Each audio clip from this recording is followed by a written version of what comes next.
Okay. Hey everyone, welcome back to Ask Me Anything, where your job is to ask a question and try to stump me. If I do not know the answer, I am going to try to stump one of my smart friends, which is why I have brought Paul Sutton. And not necessarily because I'm stumped, but because I think that this question that comes from Andrea Lyon is meaty enough that more than one of us who own agencies can answer it. So, Paul, she says, I'm in my first PR job after being a TV reporter for 10 years.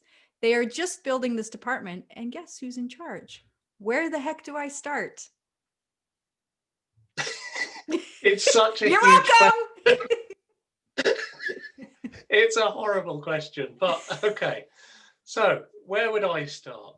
Do you know what? Although the question relates to specifically a PR job, I would start by thinking a lot broader than narrowing myself on PR. And the reason I say that is because I still think there's a tendency for PR to be narrowed down to media relations, effectively. And it is so much bigger than that. So if you are building a department, I'm going to assume that this person isn't intended to do everything themselves. They are building a department out. So the first place I would probably start is to start thinking about what specific skills I need in that department. Now, you might need someone who's a media relations expert. You might need someone who's a copywriter. You might need someone who's a technical SEO person, for example.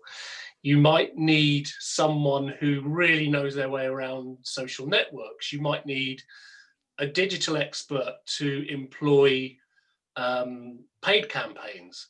So, I mean, there are a whole load of ways you can take this. But the way I would think of it is in terms of what the actual skills are. And I guess this goes back to when I set up as a consultant 6 years ago, I had a debate at that time. Am I going to be a consultant or am I going to start an agency? Now, if I'd gone down the agency route, the reason I'm answering it this way is that's because exactly what I would have done at that time. I wasn't thinking, okay, I don't want a certain level of person necessarily in terms of they've got to have 5 years experience or they've got to have a background in this or that. Those sort of things are great, but the way I was thinking about it at the time was I want a certain skill. So I need to find the person who is most applicable to the role I've got and has that skill.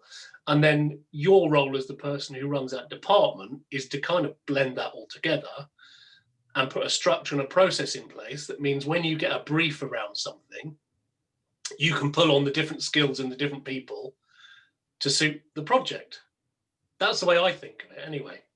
I think that's perfect. And it's funny because she said, what are the crucial roles I need to hire first?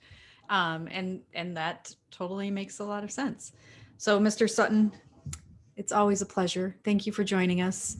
Thank you. To the rest of you, I'm sorry that my intern did not make it today. She is actually in class and not running back. Well, she has been running back and forth, but we managed to make it like 5 minutes without her. So if you have a question for us and you can try to stump me or one of my smart friends, you can go to the free SpinSucks community, which you can find at spinsucks.com/spin-sucks-community. That's spinsucks.com/spin-sucks-community. I'll see you later.